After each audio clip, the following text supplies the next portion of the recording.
안녕하세요. 백승범입니다. 저희 이제 서브노트로 이제 수업을 쭉 진행을 하기로 했어요. 아무래도 스터디를 해야 되는데, 스터디를 하면은 시간을 볼까요?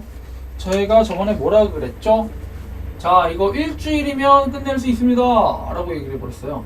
오늘 스터디에서. 일주일 안에 끝낼 거예요. 이 말은 뭐예요? 1회, 2회 안에 조사론을 끝내버리겠다 이거죠. 1순환을 가버리겠다 이거죠. 다시 한번 설명하지만 제가 설명을 쫙 해서 1순환 하는 거랑 여러분들이 공부를 쫙 해서 1순환 하는 거랑은 레벨이 다르죠. 이렇게 들으면요 이렇게 나와요. 그러니까 여러분들이 이렇게 공부를 하셔가지고 이렇게 봤다가 이게 감아둬야죠. 이게 감지 않고서 그냥 내보내버리면 답이 안 나오는 거죠.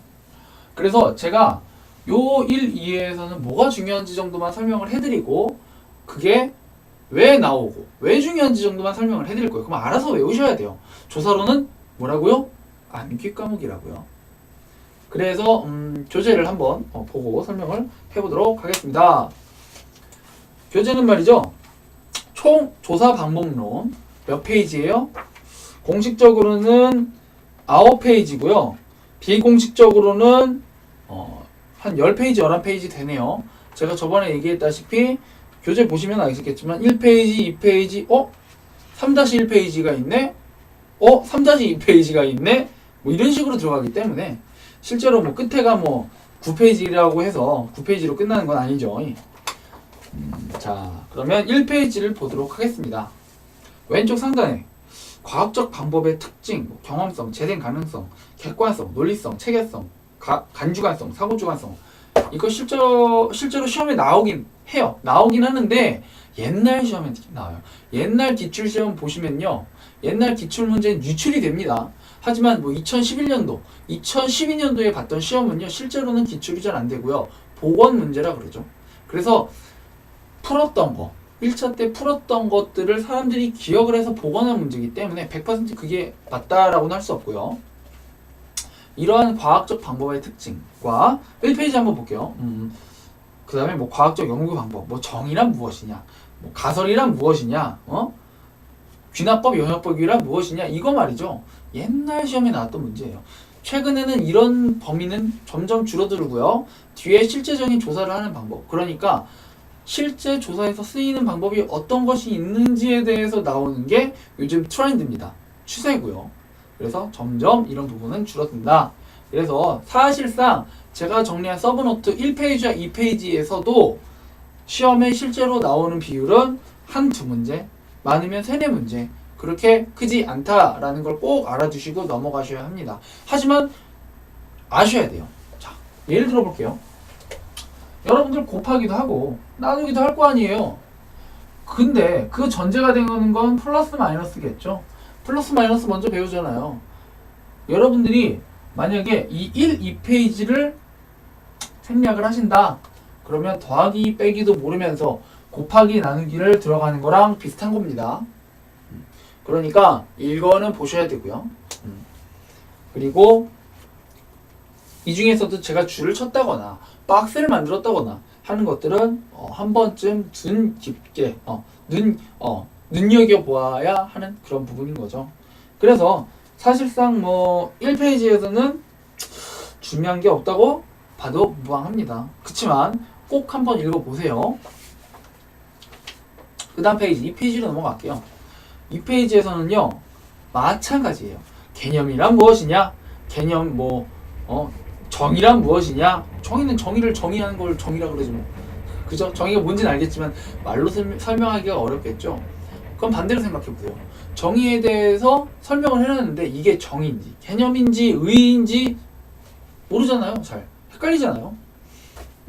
그래서 그런 문제는 과감하게 틀려도 된다. 왜? 많이 안 나오고 요즘 트렌드는 이건 적어지니까 거의 1번 문제, 2번 문제, 3번 문제 이런 식으로 나오는데, 여러분 모든 시험에서 1, 2번 문제는 되게 쉽게 나오죠. 쉽게 풀 수 있는 문제가 나오죠. 답이 뻔히 아닌 게 보이는 문제가 나오죠. 그래서 걱정하실 게 별로 없다 라고 넘어가시면 되고요. 2페이지 왼쪽 하단을 한번 볼게요. 지우개가 여기 있구나. 2페이지 하단에 뭐가 중요하냐? 변수가 중요해. 변수. 변수는 말이죠. 뭘 변수라 그럴까요? 아, 그렇죠. 느낌이 딱 오죠? 근데 말로는 설명 못 하겠죠? 저도 마찬가지입니다. 저도 마찬가지예요. 하지만 변수가 뭔지는 알겠죠? 여러분들도.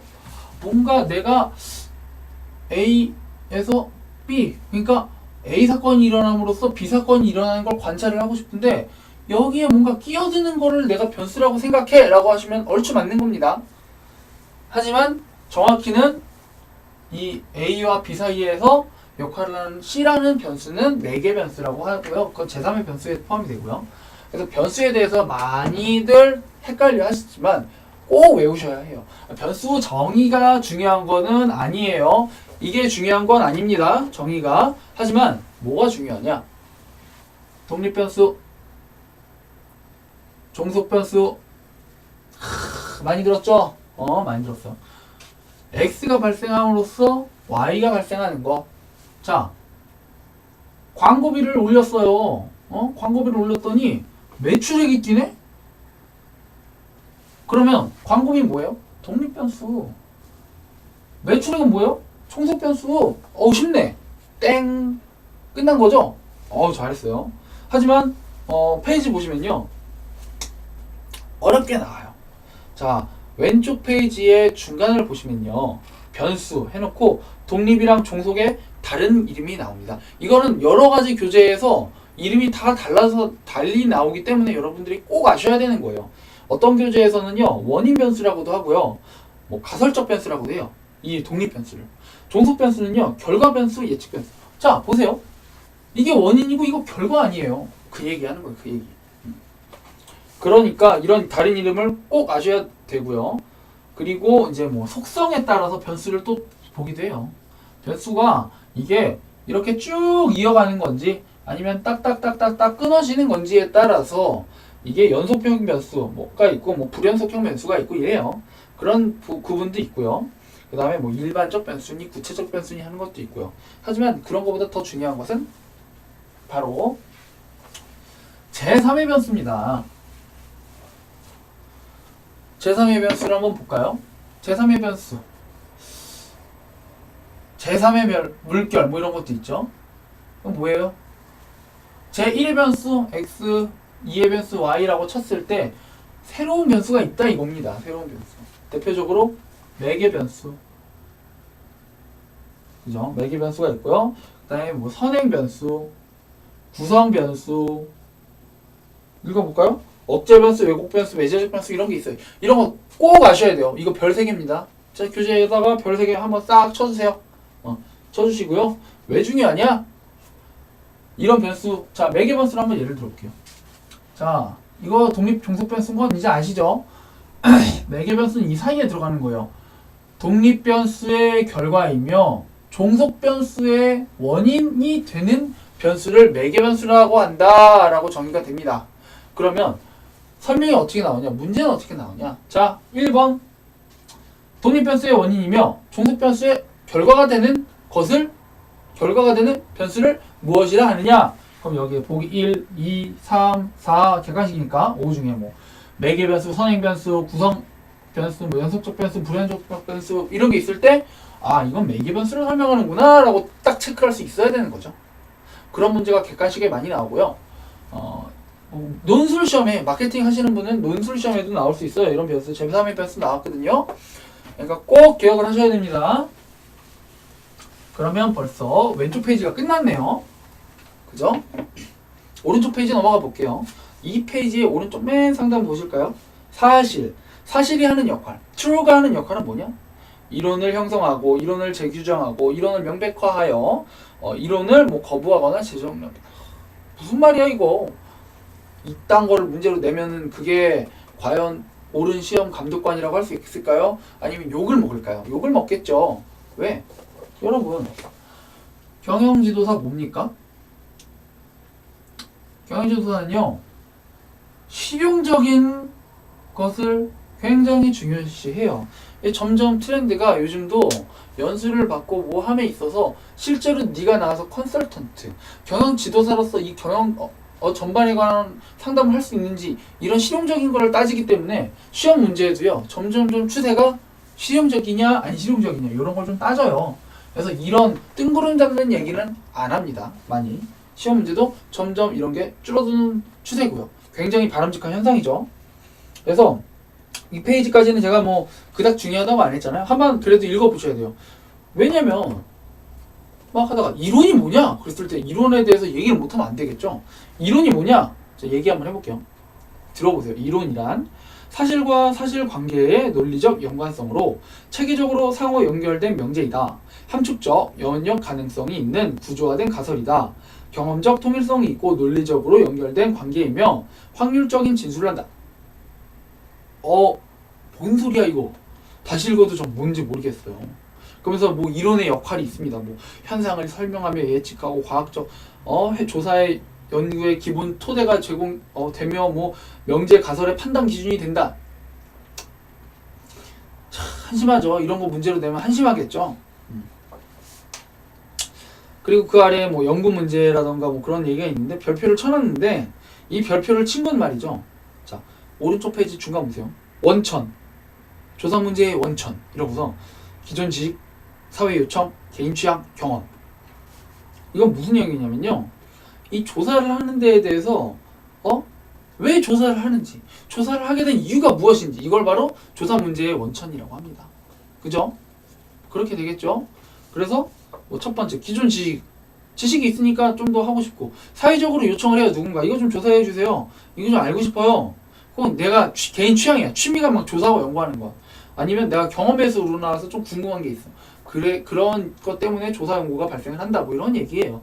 중요하겠습니까? 개념적으로는 중요하죠. 이 자체가. 하지만 이게 시험에 나올까요? 잘 안 나오죠. 점점 더 안 나오는 추세예요. 실제로 이거는 이제 시험을 제가 봤기 때문에 말씀을 드릴 수 있는 겁니다. 저도 되게 중요할 줄 알았어요. 명제니 오른쪽 하단에 녹색 글씨로 그죠? 명제니 법칙이니 가설이니 정리니 잘 안 나오더라고요. 하지만 이건 중요해요. 어떤 문제가 시험에 나온 적이 있느냐? C라는 상황 하에 situation은 C라는 상황 하에 A가 A이면 B다. C, A, B 블랭크예요. 그래놓고 이게 어떤 변수냐라고 물어보면 제가 아까 변수 중요하다 그랬죠? 변수 얘기하는 거 변수. 변수는 이 자체로다가 별 3개다. 별 3개. 알아두셔야 돼요. 그 C라는 상황에서 A면 B다라고 하는데 이 예를 한번 들어볼게요. 경기 침체라는 상황에서 경기가 죽어가고 있어요. 광고비를 올리면 매출액이 올라간다. 자, 그럼 아까 기억나죠? 독립변수, 종속변수. A면 B이다. 독립변수, 종속변수죠? 문제는 뭘 물어보냐? 이 C를 물어봐요. 이 경기 침체, 경기 침체 C는 대체 무슨 변수냐? 무슨 변수일 것 같아요? 5, 4, 3, 2, 1, 땡이면 땡이고 맞추면 맞춘 겁니다. 몇 개 변수죠? 전체적으로 C라는 상황에서 A면 B래요. 몇 개 변수예요? 이런 것도 문제에 나옵니다. 의외죠? 신기하죠? 처음엔 잘 이해가 안 돼요. 아니 C라는 상황이라면 이 몇 개 변수 사이에 들어가가지고 이거의 원인이 되고 이거의 뭐 결과가 되는 거라며 이거의 원인이 되고 이거의 결과가 되는 거라며 그런 것도 있습니다. 자, 그러면 대표적으로 선행 변수는 뭘까요? 라고 했을 때 대답할 수 있어야 되는 거죠. 선행 변수는 독립 변수에 영향을 주는 변수이다 라고 생각을 하면 돼요. 쉽죠? 그런 걸 다 외우셔야 합니다. 변수는 확실히 짚고 넘어가십시오. 그렇게 어려운 개념이 아니니까요. 그러면 2페이지까지 했으니까 3페이지로 넘어가겠습니다. 자, 한번 끊을게요.